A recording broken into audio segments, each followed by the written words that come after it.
Assalamualaikum warahmatullahi wabarakatuh. Bismillahirrahmanirrahim. Alhamdulillahi rabbil alamin. Wa bihi nasta'inu ala umuri dunya waddin. Wassalatu wassalamu ala sayyidil anbiya'i wal mursalin sayyidina wa maulana Muhammad sallallahu alaihi wa ala alihi wa sahbihi wa sallama ajma'in. Subhanallah, alhamdulillah, wa la ilaha illallah, Allahu akbar, wa la hawla wa la quwwata illa billahil aliyyil azim. Adada kulli harfin kutiba wa yuktabu abadal abidin wa dahrad dahirin. Subhanaka la ilma lana illa ma'allamtana innaka antal alimul hakim. Nawaitu ta'alluma wa ta'lim wal naf'a wal intifa' wal mudzakarata wat tadhkir wal ifadata wal istifadah wal hatha ala tamassuki bi kitabillahi wa sunnati rasulih wad du'a ilal huda wad dilala alal khair ibtigha'a wajhillahi wa mardatihi wa qurbihi wa thawabihi minallahi ta'ala. Qala al-musannifu rahimahullah wa nafa'ana bihi wa alumikum fid darain amin. Faslun asbabut tayammumi thalathatun. Faqdul ma'i wal maradu wal ihtiyaju ilaihi li'atashi hayawanin muhtaram. Ghairul muhtarami sittatun. Tarikus salati wazanil muhsanu wal murtaddu wal kafirul harbi wal kalbul akur wal khinzir. Memasuki pembahasan baru setelah di beberapa pertemuan kita membahas perihal yang diharamkan bagi orang-orang yang tidak memiliki wudu atau yang janabat dan perempuan yang haid atau nifas. Kali ini pembahasan berikutnya yaitu mengenai tayamum. Yang mana tayamum ini adalah pengganti dari wudu dan juga mandi. Tatkala orang-orang tidak menemukan air atau adanya air akan tetapi mereka tidak dapat menggunakannya karena beberapa sebab. Maka mereka ganti wudunya dengan tayamum atau mandi besarnya janabatnya yaitu dengan tayamum. Lah ini termasuk yang harus diketahui, yang harus dipahami bagi setiap orang. Karena sewaktu-waktu mereka akan mendapatkan keadaan yang mana mereka tidak menemukan air atau tidak berani menggunakan air karena adanya luka, penyakit dan yang lain sebagainya. Nah, namanya antisipasi itu harus dimiliki. Makanya ada pepatah yang mengatakan sedia payung sebelum hujan. Agar ketika hujan sudah siap. Dia tinggal menggunakan payung. Kalau bagi pejalan kaki. Kalau bagi pemotor ya harus sedia jas hujan sebelum hujan agar datang ke sini nggak basah. Nah, makanya ada pepatah sediakan sesuatu yang dibutuhkan untuk sesuatu yang akan dibutuhkan sewaktu-waktu. Sama dengan tayamum. Setiap harinya dia wudhu. Setiap harinya dia mandi. Dari janabat. Akan tetapi sewaktu-waktu ada kemungkinan dia tidak dapat menggunakan air atau memang tidak menemukan air. Nah, karena itu kita perlu membahasnya. Dan perlu sangat memahaminya. Ya, perlu sangat memahaminya. Asbabut tayamum. Sebab-sebab tayamum. Maksudnya sebab-sebab diperbolehkan karenanya at-tayamum tayamum. Ada berapa? Salah satu ada 3. Ini di dalam kitab Safinatun Najah. Sebab-sebab diperbolehkan karenanya tayamum ada 3. Tapi dalam kitab lain disebutkan ada 7. Ada yang menyebutkan 5. Seperti yang ada di dalam kitab Nailur Roja. Akan tetapi yang menyebutkan 5 atau 7 itu sama dengan 3. Nggak ada bedanya. Karena 3 di dalam kitab Safinatun Najah ini pokok, inti. Adapun yang mengatakan 5 atau 7, 3 ini ada yang dipecah menjadi 2 nomor atau 2 angka. Menjadi 2 angka. Seperti halnya rukun sholat. Belum kita bahas. Tapi saya kasih contoh aja. Rukun sholat. Di dalam kitab Risalatul Jami'ah disebutkan rukun sholat itu ada salah ta'asyar, ada 13. Tapi di dalam kitab Safinatun Najah rukun sholat disebutkan sab'ata asyar, 17. 13 sama 17 nggak ada bedanya, sama. Tapi bedanya yang 17 satu dibagi menjadi 4, dipecah menjadi 4. Jadi memiliki 4 nomor, 4 angka. Sedangkan yang 13 digabungkan di dalam 1 angka atau 1 nomor. Jumlahnya sama. Apa itu? Tumak nina. Tumak nina itu dilakukan dalam sholat ruku, i'tidal, sujud, dan duduk di antara 2 sujud. 4. Lah ini di Safinatun Najah dipecah menjadi 4. Ruku, tumak nina. I'tidal, tumak nina. Sujud, tumak nina. Duduk di antara sujud, tumak nina. Disebutkan 4 kali tumak nina. Di nomor-nomor yang berbeda. Sehingga jumlahnya apa? 17. Tapi kalau di dalam Risalatul Jami'ah atau di dalam kitab Minhaj disebutkan 13. Karena apa? Tumak nina disebutkan sekali. Ruku, i'tidal, sujud, duduk di antara 2 sujud, tumak nina fil kul. Tumak nina di 4 itu. Tumak nina di ruku, tumak nina di i'tidal, tumak nina di sujud, tumak nina di duduk di antara 2 sujud disebutkan 1 kali. Sehingga jumlahnya cuma 13. Tapi podo. Sama ini. Yang menyebutkan 5, yang menyebutkan 7 kembalinya kepada 3. Nah, yang ada di dalam kitab Safinatun Najah.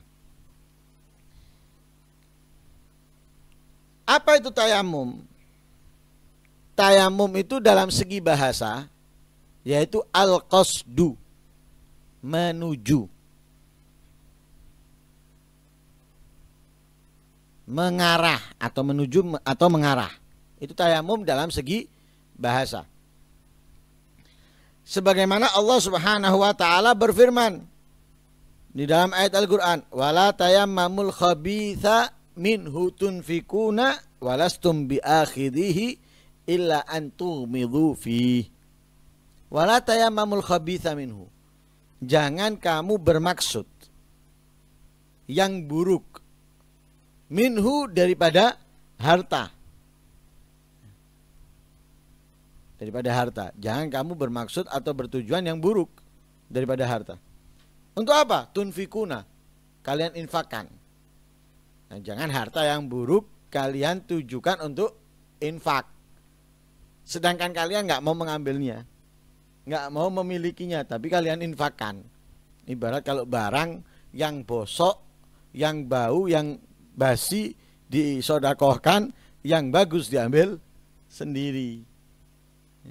Baju yang robek dikasihkan orang, yang bagus diambil sendiri. Jangan seperti itu. Wala tayamumu. Di sini syahidnya yang kita ambil yaitu wala tayammamu. Arti tayamum di situ, dan janganlah kamu tayamum, bukan. Janganlah kamu bermaksud atau bertujuan, gitu. Dalam segi bahasa, tayamum itu adalah bertujuan. Sama juga di dalam sebuah syair dikatakan tayammam tukum lamma faqattu ulin nuha. Tayammam tukum, aku bermaksud kepadamu, aku bermaksud kepada kalian. Lama faqattu, ketika aku kehilangan ulin nuha, orang yang berilmu, orang yang berakal. Jadi aku bertujuan datang kepadamu. Tayammum tukum ai qasattukum, aku datang atau aku menuju kepada kalian.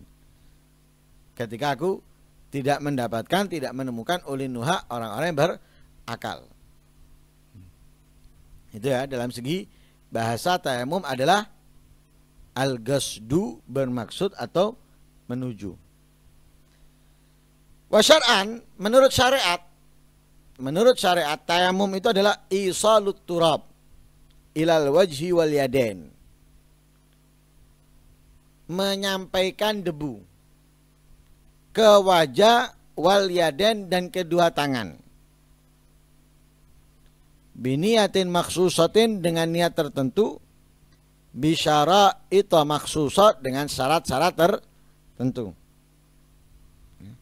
Menyampaikan debu ke wajah dan kedua tangan. Karena anggota tayamum hanya 2. Beda dengan anggota wudu. Kalau anggota wudu ada 4. Wajah, tangan, kepala, dan kaki. Tapi anggota tayamum hanya 2. Wajah dan tangan.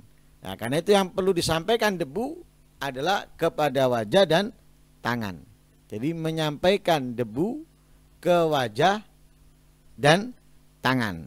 Lah tentunya yang menyampaikan debu dan tangan ini bukan sembarangan, tapi dengan niat maksusah yang tertentu. Bisyara'id, dengan syarat-syarat juga yang tertentu. Paham ya? Itu arti tayamum. Jadi maksud tayamum adalah menyampaikan debu ke wajah dan tangan dengan niat-niat tertentu dan syarat tertentu. Tayamum ini termasuk daripada kekhususian yang diberikan Allah kepada umatnya Nabi Muhammad sallallahu alaihi wasallam. Ada hal ibadah-ibadah itu yang sama antara kita dengan umat-umat terdahulu. Wudu, umat terdahulu ada wudu, kita pun juga ada wudu. Tapi yang membedakan kita dengan umat terdahulu, wudunya apa? Italatul ghurrah wa italatut tahjil. Sehingga Nabi SAW bersabda di dalam hadisnya, antumul ghurrul muhajjaluna fi yaumil qiyamah. Antum al-ghurrul muhajjaluna yaumal qiyamah. Itu yang membedakan wudu kita dengan wudu yang lain. Sama juga dengan apa? Wudu dibasuh 2 kali dan 3 kali. Nabi mengatakan hada wudu'i wa wudu'ul anbiya min qabli. Sampai ke 3 kali, di sini wuduku dan wudunya umatku. Ada perbedaan, tapi kesamaan ada, tapi perbedaan itu ada. Sama. Ada beberapa ibadah yang sama. Kita dengan mereka cuma ada perbedaan tambahan aja. Tapi ada yang memang nggak ada di mereka, tapi diberikan oleh Allah kepada kita. Kekhususian yang diberikan oleh Allah kepada umatnya Nabi Muhammad, tapi tidak diberikan kepada umat-umat yang lain. Di antaranya yaitu tayamum.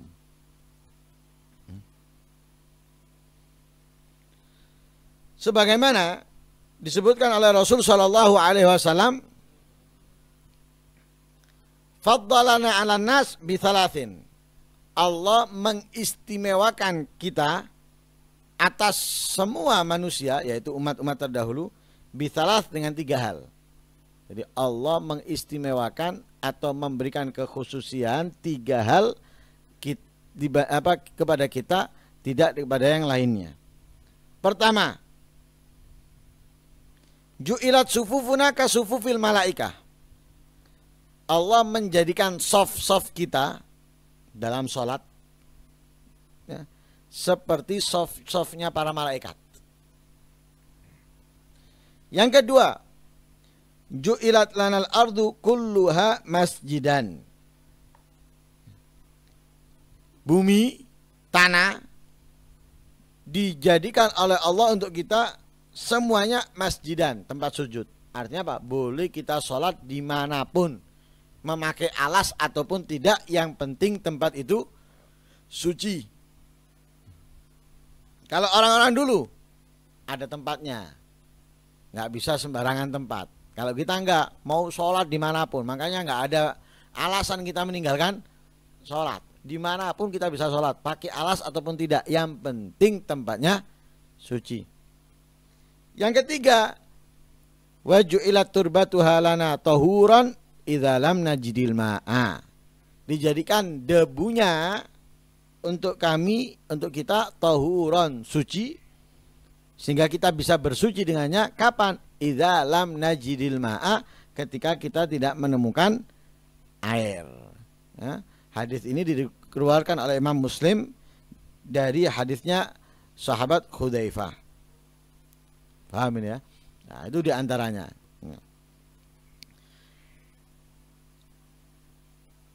Lah, tayamum ini ada perbedaan pendapat antara ulama.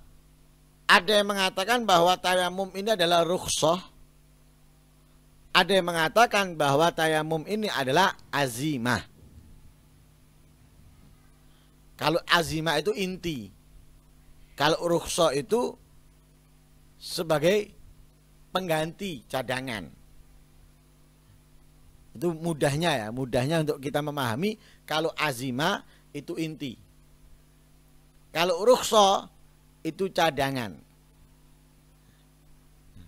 Seperti sholat zuhur, sholat asar, sholat isya, jumlahnya 4 rakaat. Ini azimah intinya. Intinya pokoknya sholat zuhur aslinya 4, asar 4, isya 4. Tapi ketika kita keluar kota dan mencapai jarak qashar, maka ada rukhsah. Ada rukhsah, ada izin untuk kita mengurangi jumlah rakaat zuhur, asar, isya dari 4 menjadi 2. Ada rukhsah, ada kortingan, ada keringanan. Paham ini ya? Ada keringanan. Sama halnya tayamum. Ya, tayamum ini ada yang mengatakan adalah rukhsah. Makanya tidak diperbolehkan kecuali ketika adanya sebab, dan itu pendapat yang mu'tamad. Mutlak ya, rukhsah secara mutlak. Secara mutlak, mau A, mau B, mau E, mau C, mutlak tayamum itu adalah rukhsah menurut pendapat yang mu'tamad. Tapi ada yang mengatakan kalau karena sakit itu rukhsah, kalau tidak ada air itu namanya azimah. Jadi ada yang bagi. Kalau karena sakit ada air, tapi dia nggak bisa pakai karena sakit, maka tayamum itu rukhsah. Tapi kalau nggak ada air, nyari kesana kemari nggak nemu, maka dia tayamum. Tayamumnya di situ adalah azimah. Ada yang mengatakan tayamum itu adalah azimah, ya, tapi yang mu'tamad adalah rukhsah. Dalilnya apa? Sebelum kesepakatan para ulama, dalilnya firman-Nya Allah. Wa in kuntum marda au ala safarin au jaa ahadun minkum minal ghaiti aw lamastumun nisaa falam tajidu ma'an fatayammamu sa'idan thayyiba famsahu biwujuhikum wa aydikum. Wa in kuntum mardha, dan jika kalian sakit, au ala safarin, atau kalian berada di dalam bepergian, atau ketika kalian bepergian, au jaa ahadum minkum minal ghaid, atau salah satu di antara kalian datang atau telah melaksanakan al-ghaid, buang hajat, air besar. Au lamastumun nisaa, atau telah menyentuh, memegang an-nisaa, perempuan, atau menyetubui. Jadi disebutkan di sini beberapa keadaan. Keadaan pertama, sakit tapi nggak berani air, dengan keadaan-keadaan tertentu. Atau bepergian, tidak menemukan air. Atau nggak ada air, sedangkan kita memiliki janabat. Jadi ada hadas kecil, ada hadas besar di sini. Jaa ahad minal ghaid, hadas kecil. Lamastumun nisa, hadas besar. Berarti ada untuk wudhu, pengganti wudhu, ada pengganti untuk mandi, janabat. Disebutkan dalam ayat ini. Nah, falam tajidu ma'an, kalian tidak mendapatkan air, tidak mendapatkan hissan atau syar'an. Karena mardho berarti apa? Ada, tapi tidak seperti tiada, karena apa? Syar'an. Syariat memperbolehkan. Tapi hissan ada air, nggak ada air apa? Kalau hissan memang nggak ada air. Kalau syar'an ada tapi nggak diperkenankan untuk memakai air. Fatayammamu sa'idan thayyiba, maka bertayamumlah kalian. Dengan apa? Sa'idan, turaban, debu, thayyiban, yang tahuran, yang suci, mensucikan. Famsahu, maka husaplah untuk tayamum itu dengan debu, biwujuhikum wa aydikum, wajah kalian dan kedua tangan kalian. Nah, ini dalil tayamum sebelum al-ijma'. Ini pembahasan pembuka di dalam bab tayamum, dan insya Allah di pertemuan akan datang kita bahas sebab yang pertama, yaitu faqdul ma'. Mudah-mudahan yang sedikit ini dapat membuka pemahaman bagi kita untuk pembahasan-pembahasan berikutnya. Amin Allahumma amin. Wassallallahu alaihi wasallam Muhammadin nabiyil ummi wa alihi wasallam. Alhamdulillahirabbil